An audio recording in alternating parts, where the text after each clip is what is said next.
Can they win the league? Can they win the league? Can they win the league? Who knows? Who knows? It would be an unbelievable achievement. There's just something missing. There is something tangibly missing from that Liverpool side. I don't know what it is, but there is something not right, and they need to fix it quickly. Otherwise, Klopp's going to get the sack, or they're going to not finish top 4, and that's going to be disastrous for them because you have players.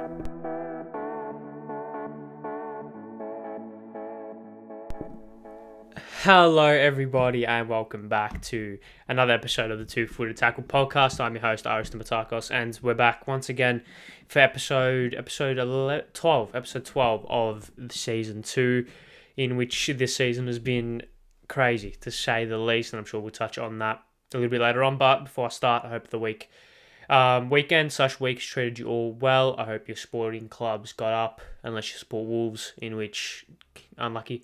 I hope the week has treated everyone nicely. The week has treated me very kindly. It's about to get better over this next 45 odd minutes. I love doing these every week, and the more people, when I say the more people are watching than last week, it makes me happy. And when I say people liking it, subscribe and sharing it around, it makes me very happy. So if you want to make me happy, if you want to put a smile on my face, just give it a subscribe on YouTube, Two-Footed Tackle Podcast.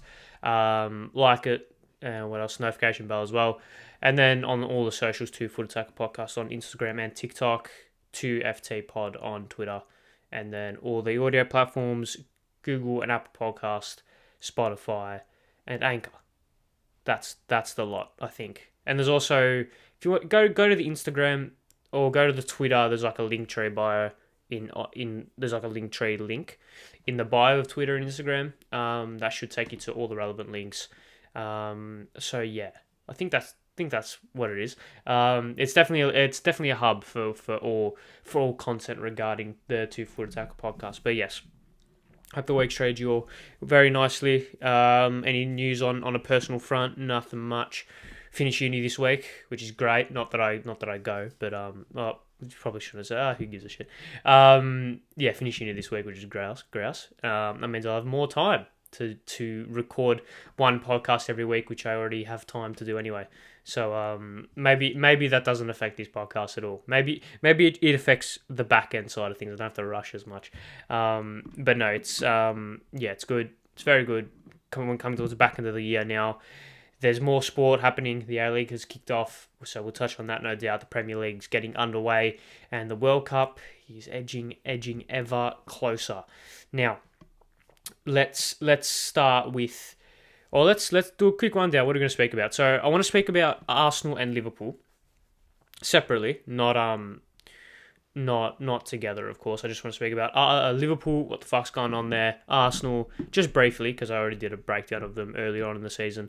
They're pretty good, aren't they? I want to speak about Steve Cooper. Sorry, I forgot to speak about something which I just had.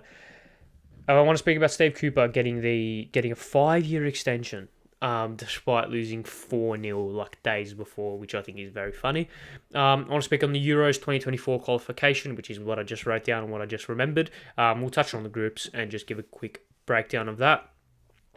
The A-League kicked off as well. We'll finish up with some A-League chat as well. It was a good weekend. I had a lot. I had some good goals, had some red cards, had some postponements.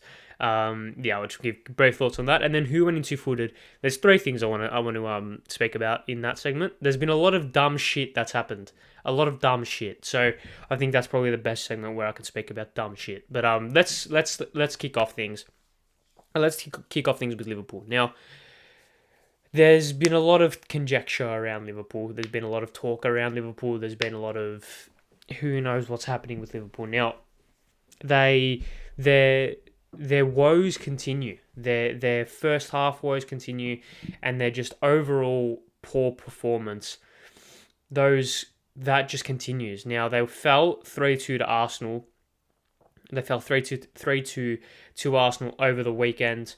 They copped a goal in the first minute, and this has come off the back of conceding a goal In the last 3 games they conceded a goal. Their first goal they conceded has been within the first 5 minutes. Conceded in the first minute against Arsenal, conceded in the fourth minute against Brighton, conceded in the and conceded in the fifth minute against Napoli. So there was a 2-1 win over Ajax and a 2-0 win over Rangers where no goals were conceded within the first 5 minutes. But the point stands. They are starting games off sluggish. They are starting games off in a very un-Liverpool fashion, and in a way which is concerning for Liverpool supporters because it doesn't seem to be going away. Now, when we speak about Liverpool, I think it's important to understand context in a sense and not just say, "Oh, they're rubbish." Like not get rid of them, but like they're rubbish. Write them off. They won't finish top four, etc. Because this whole Klopp 7-year thing is something that I want to speak about, and it's something I might speak about a bit later on.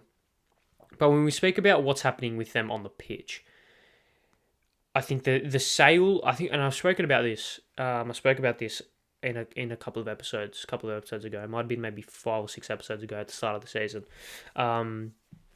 I think there's a clip. There is a clip on the YouTube channel actually. So if you want to watch my first opinions on this, and then my developed opinions after a couple of weeks later. But go back and watch that. But I think the sale of Sadio Mane has been underestimated quite a bit, and has been underestimated by me especially. I said pre-season that I think Mane for Nunez will be seamless.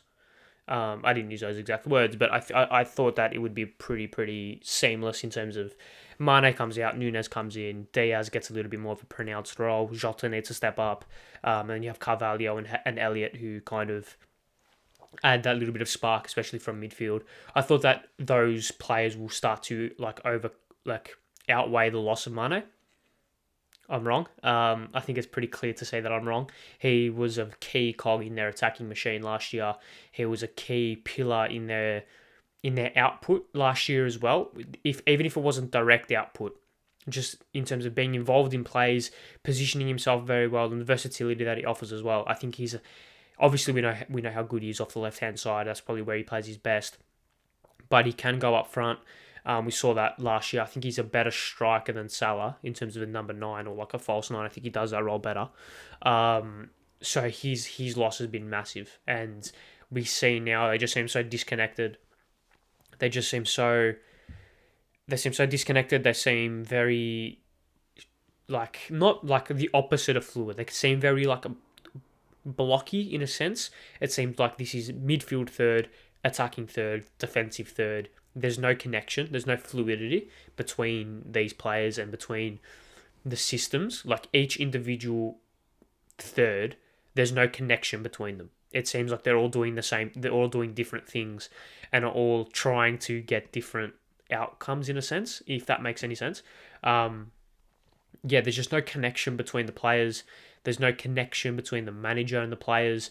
And Liverpool are at a crossroads. They're at a crossroads because this could either go one or two ways. Either Klopp completely changes things and he turns things around and starts to get them back to where they were last year and back when they won the league. He starts to get them back to that kind of form. Or he keeps doing what he's doing, he kind of shits himself in a sense, and they just capitulate. It's a real possibility that they don't make top 4. I don't think they're going to win the league. I think that's kind of all but guaranteed now. And they just look very un-Liverpool-like. They look like Liverpool from 10 years ago under Brendan Rodgers. They look like a Liverpool side that aren't struggling with injuries to the extent that they were maybe 2 years ago when they really struggled with injuries. And they just seem so disconnected. None of the players are performing well. Salah's having a stinker of a season.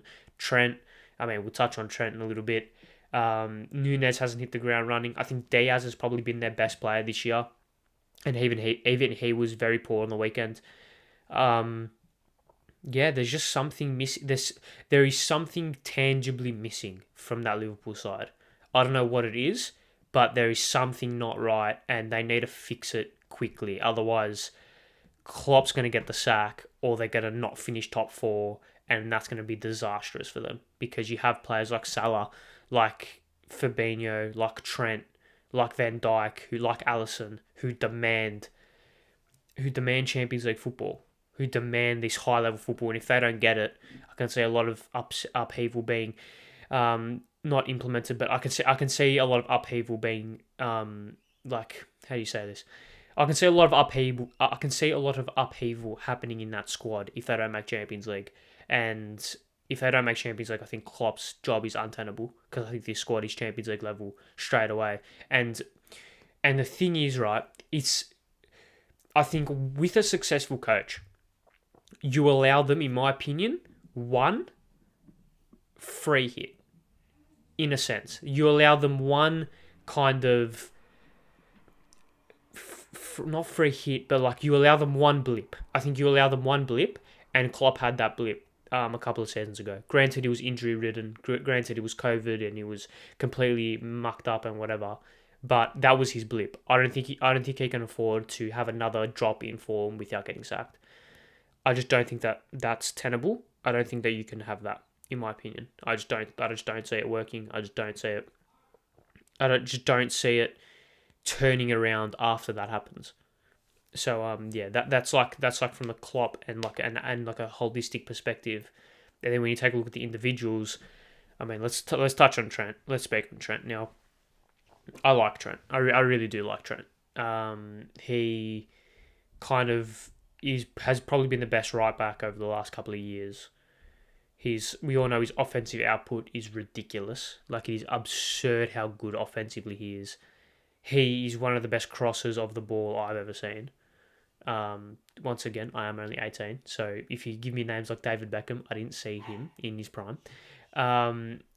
So with Trent, offensively he's great, and we all know that. But I think his defensive limits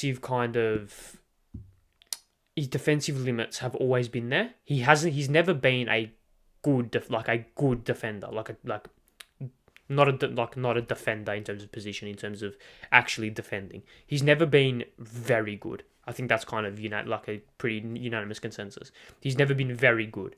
He's always been covered by Henderson. That's kind of why Henderson's still in the team. And also because he's the captain. But Henderson cutting across and being behind Trent to allow him to push forward has always helped. And I think also the fact that Joel Matip has come on leaps and bounds ever since Liverpool bought him, playing in that right centre-back role, has done him a world of good. I think you can also put Kanate and Joe Gomez in that position as well. I think they've all performed very well to help Trent. And I think that's kind of what their modus operandi is when you play as that right centre-back is, yeah, you defend, great, but just make sure Trent doesn't get exposed because we need his offensive output, so we need to cover him defensively, and that's something that happens in world football. Like across every single team, players make sacrifices for other players because of how good they are. I think I can't remember, it might be Maurizio Sarri, even Antonio Conte spoke about it with Eden Hazard. He was like, without the ball, when you have Hazard in your team, without the ball you're playing with 10 men, but with the ball it's like you're playing with 12. Because he's just so good with the ball that you need to make sacrifices when you don't have the ball to get the best out of him. That's what it is with Trent. They need to make sacrifices in terms of defensive shape and midfield shape to get the best out of him. Now, I think the fact that the system and the structure that Liverpool are playing with is slowly slipping away and slowly becoming less prominent, I think that is a reason why Trent is becoming more exposed and is becoming more of a defensive liability. I don't think Trent's defensive form has slipped at all. I think he's been the same defensively as he's always been. It's just that the system around Trent is now failing, which is leaving him exposed, which is leaving him in positions where he's one-on-one with an attacker, where he has to make these recovery runs, which he isn't good at. I think he has been left out to dry a little bit by the system, but in saying that, he needs to be better. Like, I think the second goal was, I mean, even the first goal, you can kind of blame him for it, but should he have tracked the run a little bit better? Probably, but I think that's a little bit harsh blaming the first goal on him. I think the second goal, what is he doing? Like, I just don't understand what the thought process is. That to me screams of a player who is so out of his depth. He came across, like, I think it was Martinelli, or I can't remember who it was, who had the ball on the left hand side. Henderson was tracking him. Henderson had that run covered. He was going to push him to the byline and cause a corner at worst, right? That was fine. Trent goes to move across to double up, but in doing so, all the player needs to do is just pass it back to Martinelli, who has a 3-on-1 at the back post. I just don't get what that was about, in a sense. And he just was poor again. Defensively poor. In one-on-one situations, poor. And I know that's because, like I said, he has been left exposed a little bit. But when you're left exposed, it how do you explain this? When a player's left exposed, their natural ability comes to the fore and comes to the how do you explain this? When you're left exposed as a player, if you're left exposed on the football pitch, how you recover from that is through your natural ability and is through your actual ability to defend the player properly. We've seen that Trent is now exposed, so his natural ability to defend the footballer or to defend an attacker isn't good. And we all know that, but it's been shadowed by how good Liverpool have been defensively and how good their structure has been for so long. Now it's starting to slip away. We've now come to say, all right, now we actually realise how poor he is defensively. I think you can say that with a lot of players. I think that take a look at maybe, I don't know, that Leicester team that won the league, right? You take Kante, Mahrez and Vardy, they're probably the only 3 players that are good from that team. You take everyone else and they just fit the system to absolute perfection. To perfection. Which meant their individual quality got shadowed because where they were and what they were told to do was just so correct.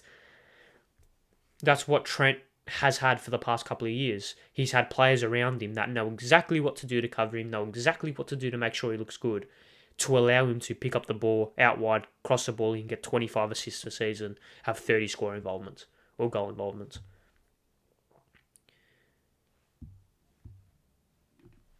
So, with Trent, it's so tricky. Because he's not the only one. I think Salah's had a poor season. I think Van Dijk's had a poor season. I think Fabinho's had a poor season, and he's obviously been dropped. Not dropped, but he's been out of favour. They went with Henderson and Thiago as a double pivot. I don't think Henderson should be playing anymore, by the way. I think he's gone past it now. I think he's past it. I think Liverpool need to persist with Thiago and Fabinho as a double pivot if they're going to play that double pivot. Yeah, I mean, they can't play Arthur. I told you that was going to be a disaster, and it is 3 to 4 months out. Bang. So it's tricky. It's going to be very tricky. It's going to be very tricky as to what they do, because, like I said, systematically they've been poor all year, and it doesn't help that their players have been poor as well. So it's like you can normally get away with it. How do I explain this? You can normally get away with it when your players are playing well. So if your system's failing, you can get away with it if your players are playing well. I think we saw that in the back end of last year for Liverpool a little bit. I thought their system started to let them down a little bit, and then these players just played out of their skin, right?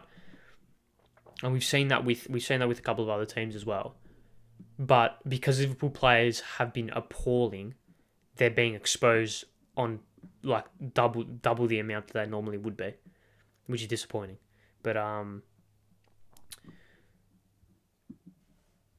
it's tricky. It's tricky because, like I said, they're at the crossroads. They're at the crossroads of they either make the change and risk either climbing back up the league, or they need to make the risk, and then they need to make the change, which is the risk, if that makes sense. And if they make that risk, which is the change of system, change of personnel, change of whatever, they risk dropping further down the league or climbing back up to where they were. Or they can stay the exact same as what they're doing and just maintain this level. Because I don't see it changing unless something changes. if that makes sense. Like, they can't continue going at this rate in terms of the system, in terms of the players, in terms of everything. This can't continue without their form either plateauing or even dipping. They won't improve if they keep playing like they are. Their results won't improve. So it's like, I don't know. I just don't. Yeah, fuck. It's tricky, very tricky. But I think you have to have the faith in Klopp to get it done. If he doesn't get it done, then we need to have a conversation because that's not good. But yeah, let's move on. Let's meh. Do we need to move on now? Have I touched on everything I want to touch on?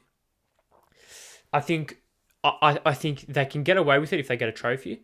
Obviously, it won't be the Premier League. I think they are one of the better cup sides in the world. So whether that's Champions League or FA Cup or even League Cup, I could see them. I can see them getting a trophy, at least one, maybe even two. They are obviously within a shout for the Champions League. They always are. Like, Liverpool in Europe are a different beast, so they could be 11th in the table. But they're always a threat in Europe, so you can't really take a whole lot from that. But yeah, it's going to be tricky. It's going to be very tricky to see what happens. If Liverpool finish this season 4th without a trophy, I think it's a failure. And I think Klopp's position needs to be looked at. I'm not saying he should be sacked on it. I think it needs to be looked at. If they finish 5th without a trophy, I think he needs to be gone. If he finishes 5th and an FA Cup, I think you give him the benefit of the doubt.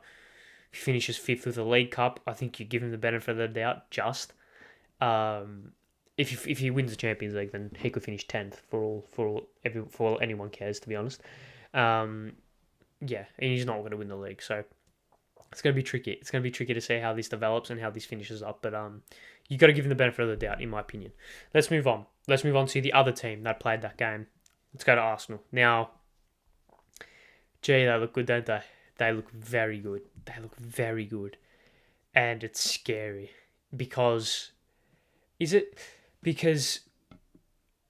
think the one thing that could give them, that could like cause their downfall is injuries. I don't think their depth is 100% good.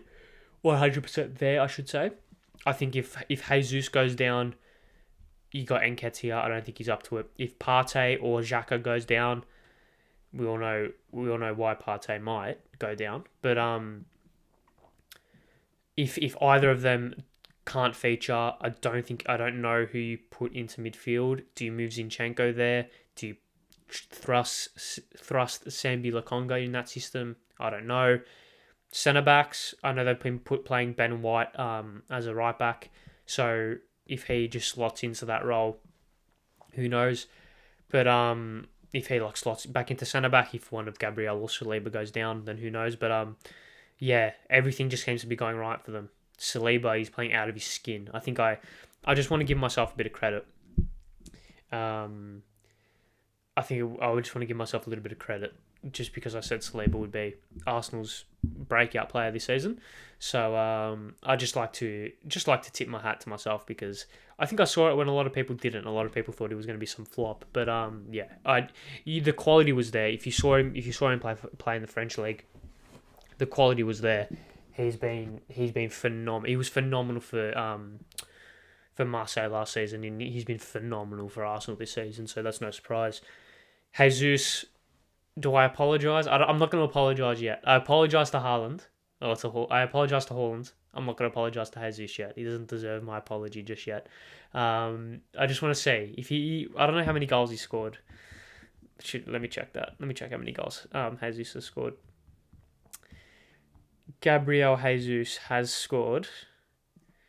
He's had 5 goals, 3 assists in 9 games. Playing up front. Is that worth an apology? No, it's not. Not worth an apology. Not yet. Depends. If he finishes a season with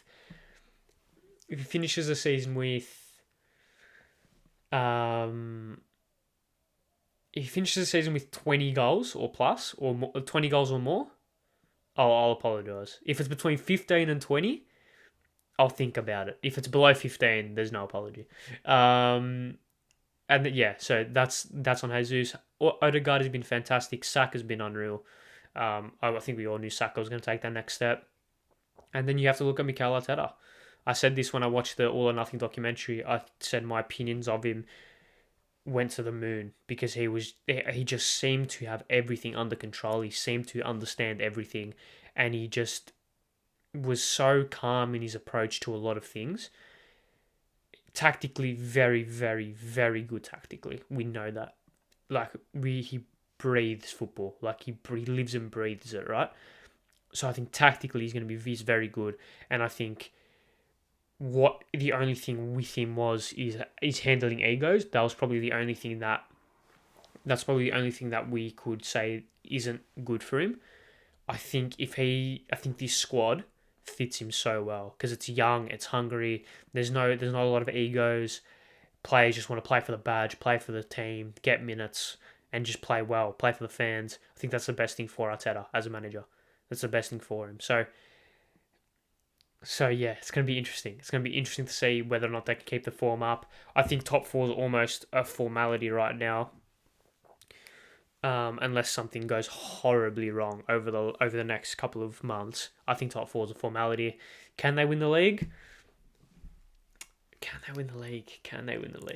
Who knows?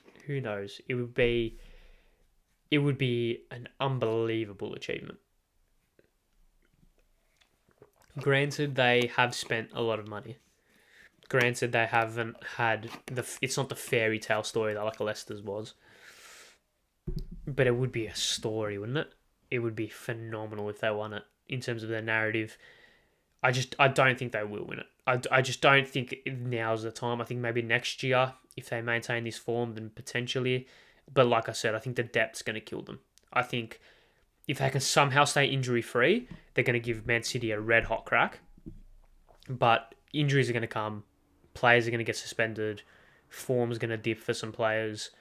And when that happens, I just don't think the depth is there. Because like I said, when Jesus goes down, who's there to replace them? When Partey goes down, who's there to replace him? When Xhaka goes down, who's there to replace him? I think maybe other than Smith Rowe, their attacking options aren't good, aren't great. Sorry, they're good. Their attacking options are okay off the bench.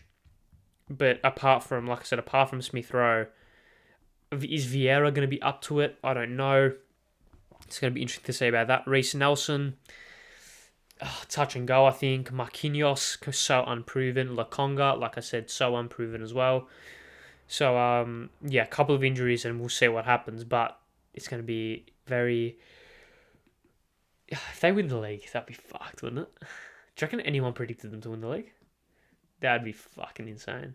No, I don't think they will. I think Haaland's going to not allow them to. It'll be City versus Arsenal and Haaland's going to score 6 goals. He's going to score a double hat-trick for the first time in Premier League history, I think. He just won't allow that to happen. It would be insane if it does happen, but I don't think it will.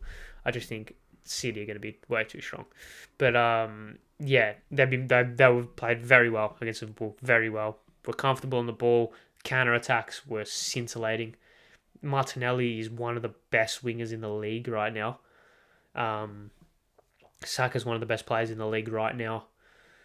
It's just very good all round for Arsenal. Very, very good all round. And I think it's a good sign of things to come, in my opinion, because for the longest time Arsenal have kind of been the whipping boys, kind of been laughed at. So to see them kind of stick the 2 fingers up to the rest of the league and perform so well, it's going to be it's very good for the league, put it that way. It's very good for the Premier League. Let's move on though. Enough of that. My Chelsea supporter in me is slowly twisting my stomach as I hate speaking about Arsenal in a good light, but give credit where credit's due. I think that's the right way to go about it. Now let's go to something which I found absolutely hilarious and something which I adored, and that is Steve Cooper getting a 5-year deal. A deal to 2025 or a 5-year deal, something like that. I just adore every single part of it, because I'll tell you what makes it even funnier. Forest boss Steve Cooper signs a new deal until 2025, so it's a 3-year deal. I'll tell you what makes it so funny is that they haven't won a game in 5. They've scored 5 goals in those 5 games and have conceded 4, 7, 10, 16, 18. They've just come off the back of a 4-0 loss to Nottingham Forest, to Leicester, a 3-2 loss to Fulham, and they versus Aston Villa this coming morning. So that result will be known to everyone when this podcast comes out. But I love it so much, because for the longest time it's been kind of, in the Premier League it's been, and I mean when you look at Watford, I think this year they've done the reverse Watford. Because for the longest time it's been, you lose 5 games, you're out. You lose 5 games, you're out. You win 5 games as an interim boss, you're in. Like, it's been this rotated cycle, like this conveyor belt, that's the word I'm looking for. This conveyor belt of managers for every single team, especially promotion teams. And Steve Cooper has built something so good there. He's had 23 players come in over the summer. So that's going to take a lot of time to bed in as well. So you've got to give him the benefit of the doubt in that respect. And you have to give him the benefit of the doubt in the respect that he took them from relegation to promotion within a season. From pretenders to contenders in like 5 months. Right? So you have to give him the benefit of the doubt there as well. What he's doing is phenomenal. It's absolutely phenomenal. In terms of what he's done, I should say. What he's doing right now isn't great, but what he's done is phenomenal. What he's doing, it's still very early in the season. Do I think they can stay up? I think Marinakis and the rest of the board obviously have faith in him to do it. Otherwise, I wouldn't have given him the contract. He's a crazy, crazy Greek man, that guy. But I like what he's doing. I really do. I really do adore what he's doing in terms of giving Cooper the faith, giving that squad the faith, backing the fans, backing the club in. Instead of changing things as soon as something goes wrong, he's backed the club in, which I think works, and I think is very good in terms of building a strong culture, because culture can get you over the line. Especially in especially in relegation scraps.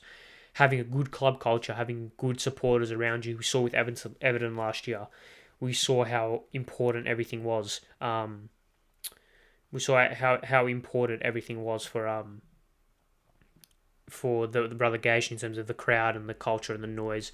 I think backing your manager in allows for that to just reverberate and multiply.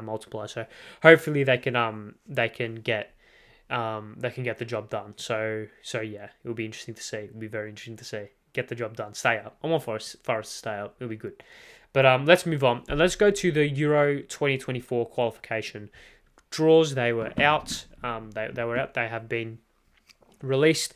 It will be from March the 23rd next year to November 21st next year. So it will be taking place over a 9-month-ish, 10-month-ish span of time until the World Cup in 2024 in Germany, which will be very good, no doubt. Hopefully I get to hopefully I might make the trip over and catch some games, but it will be. I mean, it would depend if Greece make it. If Greece make it, then yeah, I'll go, no doubt. But let's just touch on the group. So Group A is Spain, Scotland, Norway, Georgia, and Cyprus. Now, I think Spain should top it. So just for clarification, the top 2 go through automatically, and then I think the Nations League has something to do with like anyone else can make it as well. But if you're just going from the top 2. I'd be shocked if it wasn't Spain and Scotland. Norway, although with the likes of Haaland, with Sorloth, with Odegaard, could provide something, could provide a little bit of a shock, but I'll go with Spain, Scotland. I'll back Spain and Scotland for that one. Group B, Netherlands, France, the Republic of Ireland, Greece, and Gibraltar. Now, as much as I want Greece to get through, I think it'll be Netherlands and France. Got to be right. I know I don't rate France, but surely, right? Surely they'll be able to get it done. Although Greece do have a chance of going through the UEFA Nations League, so hopefully they can get it done via that route. Now, Group C, England, Italy, Ukraine, Malta, and Northern Macedonia. Now, I think it's going to be Italy, England, no doubt. Good rematch of the 2023 or 2020 Euros final. So hopefully some drama can come from that game. But I think it should be those two at a canter, really. Group D, Croatia, Wales, Armenia, Turkey, Latvia. Croatia, Wales, surely, right? I know Turkey do have a pretty good squad. They were meant to be dark horses in the Euros, but fell at the group stage, which is quite funny. Croatia, Wales, although Turkey do have a chance of qualifying through the Nations League as well. So, although I assume this is what this X means on the Wikipedia, because I thought of this literally as I started recording it, that I should probably mention it. So, if these teams can't qualify through the Nations League, that I said can, I apologise, but yeah, that's from what I've gathered here. Let's go Group E. So yeah, Croatia, Wales for Group D. Go through. Group E, Poland, Czech Republic, Albania, Faroe Islands, Moldova. Probably the weakest group. I think Albania can shock some people, but I'll go with Czech Republic and Poland. They should be pretty comfortable win. Belgium, Group F, Belgium, Austria, Azerbaijan, Estonia. I'm going to go with Belgium and Sweden. I think Sweden will pip Austria. I really like Sweden. Granted, no Zlatan, but I think Isaac, by this time, will have come into his own and really established himself as one of the better strikers in Europe, in my opinion. So, I'm going to go with Sweden and Belgium from Group F. Group G, Hungary, Serbia, Montenegro, Bulgaria, and Lithuania. This is probably the weakest group, actually. Let's go with Hungary and Serbia. I think that's right. Yeah, let's go Hungary, Serbia. Group H, Denmark, Finland, Slovakia, Kazakhstan, Northern Ireland, San Marino. I would love Northern Ireland to get through. I think Denmark is probably the easiest one there. Finland have a pretty good squad. I'm gonna go with Denmark and Northern Ireland. Why not? Fuck it. Why not? It'll be remember 2016, Will Griggs on fire? Jeez, we need a repeat of that. Group I, Switzerland, Israel, Romania, Kosovo, Belarus, and Andorra. Gee, if Israel get through, that'd be insane. Romania have probably the better squad though, if I can think. Switzerland and Romania. Apologies to Israel. I think Romania will get it done. Group F, Group J, even the last group is Portugal, Bosnia, Iceland, Luxembourg, Slovakia, Liechtenstein, Bosnia and Portugal at a canter, in my opinion. Now, I think that is all for the teams that can actually go through the Nations League. Yes, so the teams that can go through in the Nations League are Netherlands, Croatia, Spain, Italy, Israel, Bosnia, Serbia, Scotland, Georgia, Greece, Turkey, Kazakhstan. They're the people that can go through from the Nations League. They can. Okay, so Greece have a chance. Get in. All right, Matt. That's unreal. Didn't even know that, but there you go. The more you know.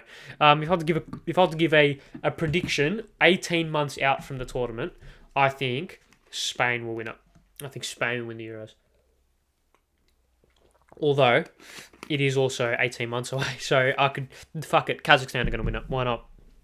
No one's going to come back and watch this, are they? In 2.5 or in a year and a half's time, it would be quite funny if anyone did. But yeah, if I had to give an early prediction, Spain in 2024 are going to be very good, very good. Yeah, Pedri, Gavi, Ansu Fati. That's going to be a very good squad. Ferran Torres. It's going to be a very good squad. Very good squad. I think they're a smoky as well for the World Cup. Maybe a little bit too early. Hence why I think in 2024 they'll do the business. But yeah, going to be very interesting to see how Spain, especially Spain, can improve over the next coming years. Because I did tip them, and should I stay with my tip? I've made it now. I can't go back. I tipped England for the World Cup in February. And I can't go back because I've said it so many times. So if I just keep saying, does that mean I've locked in my prediction? I probably will end up predicting them anyway. Although Germany will be pretty good as well, host nation as well. Now let's go with Spain. Fuck it. If I stay with Spain and they win it, I'm coming back to this podcast. Let's finish up. Well, not finish up. Let's go with the last talking point before we go into who went into footed. It was the A-League kicked off over the weekend. The first match week started, and it had everything. It had torrential rain. It had a postponement. It had red cards. It had VAR decisions. It had shit goals. It had own goals. It had penalty saves. It had the whole lot. It was really true peak A-League, and I fucking adored every second of it. Let's go through the the two big games, which was the grand final rematch and the Big Blue. Touch on those just briefly, and I want to touch on the Sunday Arvo free-to-air game. Free-to-air game. I think that's a very good addition. Very good addition. Better than Friday night, in my opinion. But yeah. So with the game on Friday night was West United Melbourne City. Shame about the support. Not really sure how many fans actually rocked up, but hopefully she'll get a few more over the next coming weeks and over maybe as the season progresses. But I thought it was a good game. I thought City looked very good. I thought Melbourne City looked very good. What's his name? Berisha. What's his first name in midfield? Should probably know that, considering I watched it quite intently. But yeah, City looked very good. City's pressing was very good. I thought that was what stood out to me. That's what stood out to me the most. Valon Berisha, he was very good. He was very good for Melbourne City, and his post-game interview was even better. But yeah, I thought City's counter pressing was very good. That's something that I noticed and something that I actually tweeted about during the game on the 2FT podcast account. Yeah, I really liked the way City counter-pressed. So whenever Western United would get the ball back and try to progress up the pitch, they'd intercept, they'd get on the front foot, and they'd go. That's where they created a couple of chances very early, and that's where their goal eventually stemmed from. It stemmed from a quick counter-press, and they got the ball out to Lecky, they got the ball out to Naboo, and then McLaren up front always provides an option, always provides a little bit of a nuisance. He's always just a nuisance, and he's always there. So yeah, he obviously got the second goal through a Leo Lacroix mistake, which is just so shocking. I didn't think that would happen. He dropped it. He was very poor. I think a lot of players for West United were very poor. But yeah, it was a 2-1 win for Melbourne City. They look very good this season. They look very good. If they can continue this form, then that could be scary. But let's move across to Saturday night, the Big Blue. Now, full transparency, I can't even remember what happened on Saturday night from a personal perspective, let alone the game. Didn't watch it. I was indulging, and I can't remember it. So, from the highlights I've seen, from some of the clips I've seen, I think I've seen about 20 to 25 minutes of the whole match in terms of through clips and through highlights and through mini matches and kind of breakdowns and stuff. From what I saw is a couple of things. Firstly, Nani is the gravy. Nani is gravy, mate. He's fucking good. Just so calm, so composed. Playing on a cow paddock, which that pitch was, which is no fault of anyone's, considering how much it rained. No fault of anyone's. The state of that pitch. It was torrential rain. On the pitch that Nani was given, he was phenomenal. Chris Conomidis is going to announce himself as one of the better players in the league. Guarantee that. Put it in the book. Thank you very much. And Victory are back. Is that something to say? I know they're back last year, but from what I saw, they looked very good. And Sydney, I thought looked good as well. I thought Lowly and Mac, either wings, are going to be very dangerous. They're going to be that Ribery and Robben kind of partnership on the wings. They're going to be very good. They're going to be very dangerous. They're going to cause a lot of problems for a lot of teams. So yeah, they can take solace from that. And it was befitting that Brillante scored the goal. Brillante scored the goal to get Victory the win, coming from behind, and then yeah, going 1-0 down, taking the lead, getting equalised against, and then taking the lead again. Very back and forth game. It was a pretty good game for people that actually watched it all. 24,000, I think, attendance, and considering the conditions, is actually pretty good. The new Sydney Football Stadium looks good as well. Can't wait for the A League to fully get underway. It was a good first weekend, and it finished up on a Sunday afternoon with Perth Glory versus Western Sydney Wanderers. Now, while that game was terrible, I think the Sunday free-to-air games are the future, and I really like that. I think Saturday night, Sunday Arvo is perfect because you have maybe over summer a little bit worse, considering people would probably be out on a Sunday afternoon in summer. But when you have people who just want a lazy Sunday to just flicking through the channels, having that Sunday afternoon game, and what I think these games should be the second most marquee ahead of Friday night, because imagine a packed out Amy Park on a Sunday afternoon in February, 25 degrees, like victory versus Sydney, packed out Amy Park, like, or even like a Sydney derby, packed out Combank Stadium. Is that what it's called? Western Sydney Stadium, packed out Sunday Arvo, like filled to the brim, RBB and the Cove making so much noise, and then just like a good game of football happening in daylight, in sunshine, with massive production behind it. I think Sunday afternoons,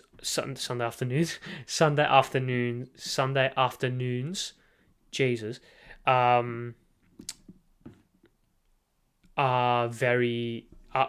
the new marquee games in my opinion.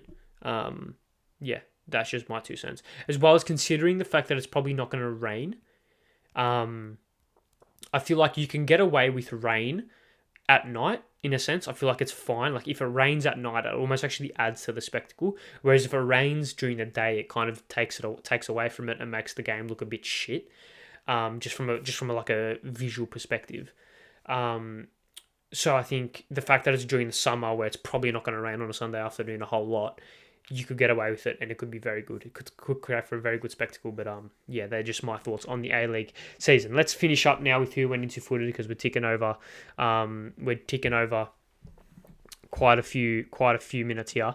45 minutes ticking over. So let's go to who went into footed now. For those who haven't seen this podcast before, basically this is where we just go through some players, staff, organizations, pundits, whoever that just did something a little bit stupid, a little bit daft.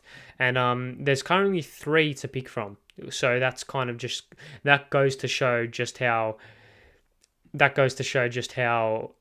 odd this weekend of football was. Let's start with actually there's 4, because I didn't actually mention something. Yeah, let's go back to the Big Blue. Let's touch on people throwing shit at Paul Izzo. Just, you're a fucking dickhead. And the Cove statement was very good as well. They got on the front foot and condemned it pretty quickly. Don't throw shit at players. It's just not hard. Like, it's really not hard. See this? This is a bottle. Just drink from it. Just drink from it, put it down, don't throw it at people. Just not nice. It's just not something you need to do. And Paulie's reaction to it was very good as well. Also, that kid that ran on the pitch in the post-game interview to get some TikTok clout, you're probably 12, so I'm not going to insult you. But just don't. You're not cool. You make yourself look like a knob. And I don't want to say anything more because he's probably 12 and I've got a duty of care. And it was for TikTok. I thought it was just because he loved Nanny and wanted a photo. I thought, oh, that's kind of cute. Then I realized it was for TikTok. I was like, oh, right, okay, you're a fuckwit. Sorry, a bit of a cough there. So yeah, they're the 2 things that came out of the Big Bluff that I wanted to speak about. Now, this happened last night. Casillas and Puyol. What the fuck? What? Are you 12? Like, are you genuinely 12? like, what the fuck? I'm not gonna say it. I don't even want to give it a lot of airtime. If you would have known. Go on Twitter and type in Casillas' name and it'll come up. What the fuck? Like, are you 12? Like, are you children? Just something you don't need to be doing. I don't know about Puyol's perspective, but Casillas was the one that made the initial tweet. So, you're just a fucking idiot, mate. You're just a fucking idiot. But, yeah, I don't ever want to speak about it anymore. And finishing up with the game that happened last night, Henderson apparently said some shit to Gabriel. Who knows what that was? I don't want to speak about that too much because I don't actually know what it was. If it was what everyone thinks it was, he's a fuckwit. If it was, they just called Thomas Partey a R-word, then that's quite funny, actually, in my opinion. Maybe it's actually not. It's not funny, but like I don't think there's anything wrong with that, just based on what's been accused. Yeah, so yeah, it's not funny. It's not funny at all. I shouldn't have said that. It's not funny at all. But yeah, it just happened. I wanted to speak about it. If it was racial of any kind, then he's a fuckwit. Like, get him like out the team, dropped, sacked, the whole lot. If it was other than that, if it was just some friendly banter, then I guess we can let it slide. But as long as it wasn't As long as it wasn't over the top, we should be all right. But yeah, that is all. Just ticked over 50 minutes. We'll just tick over 50 minutes as we approach the end of this podcast. Thank you all very much for watching. Thank you all very much for giving me the time of day for 50 minutes of your life. I appreciate it a lot. Make sure you subscribe to the 2 Footed Tackle podcast account. Actually, no, we haven't even done a preview because there's Champions League on. What am I doing? I've completely lost it. I just need to wrap it up. My laptop's about to die as well. So, Champions League, any big games? Chelsea versus Milan. I think Chelsea's going to be 3-0 again because Chelsea is so good. Barca versus Inter. That's going to be a good game. I reckon Inter will get a result away from home, to be honest. Any big games happening in the Prem? No, there's not. Oh, City Liverpool. There is. Fuck me. Either Liverpool 1-0 or City 4-0. I think City can romp at home. I guess we'll just have to wait and see. Yeah, that's gonna be interesting. It's gonna be an interesting game. Very interesting game. But yes, that is all. Now we can finish. Thank you all very much for watching. I appreciate you guys sticking around for 50 minutes. Make sure you subscribe to the 2 Footed Tackle podcast account on Twitter, Instagram, and TikTok. 2 Footed Tackle podcast on Instagram, TikTok, TFTPod on Twitter. Subscribe to the 2 Footed Tackle podcast on YouTube. Like the video, like the podcast, notification bell, all the audio platforms, Anchor, Spotify, Google Podcast, Apple Podcast. Anything else? Share it around. Leave your thoughts. Just tweet at me. Give me some things to talk about. Give me some questions. I'll try and answer them. I don't know. Get the interactions up. It means the world. But yeah, thank you all very much for watching. I appreciate it. Yeah, make sure you stay well, stay safe. See you guys next time. Speak soon and goodbye.